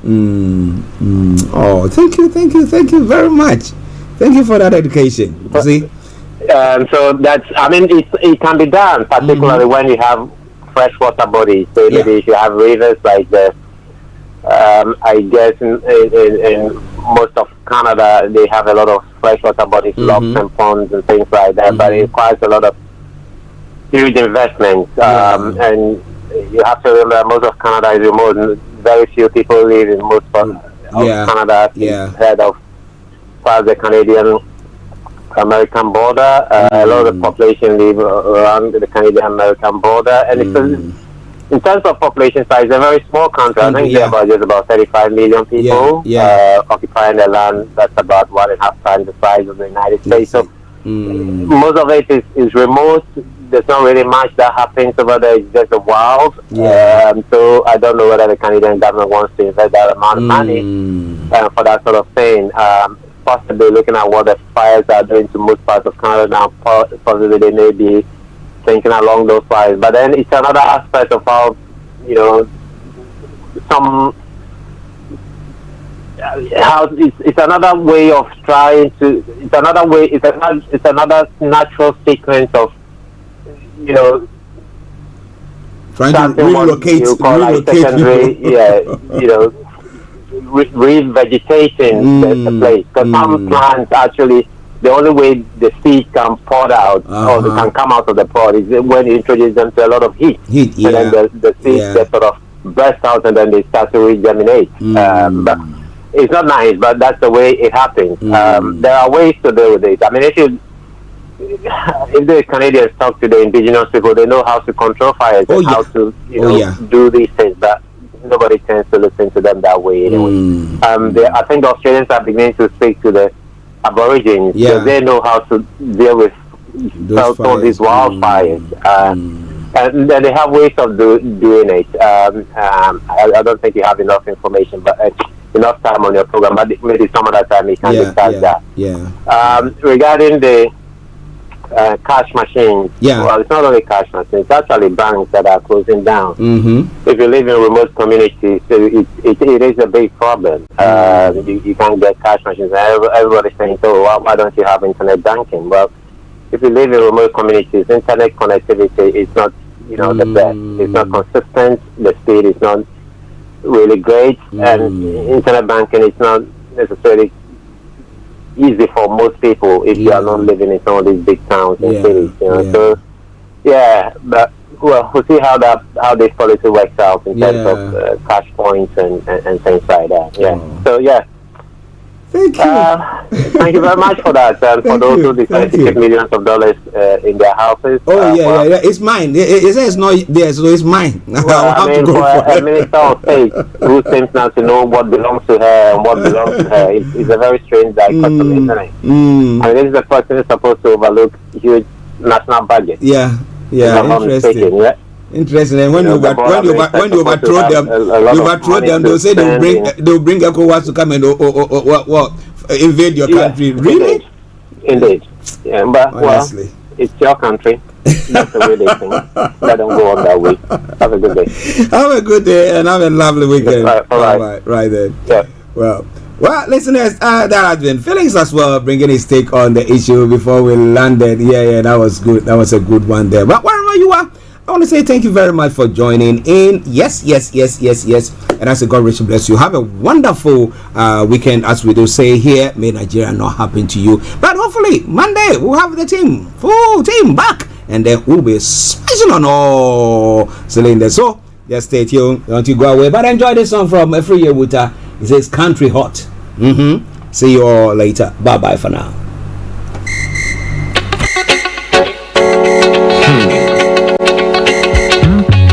Hungry man say fix the country. Bellefou say fix yourself.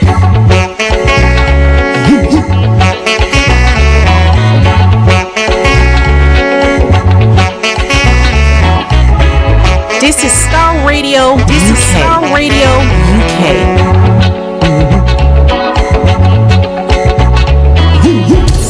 Thanks for listening.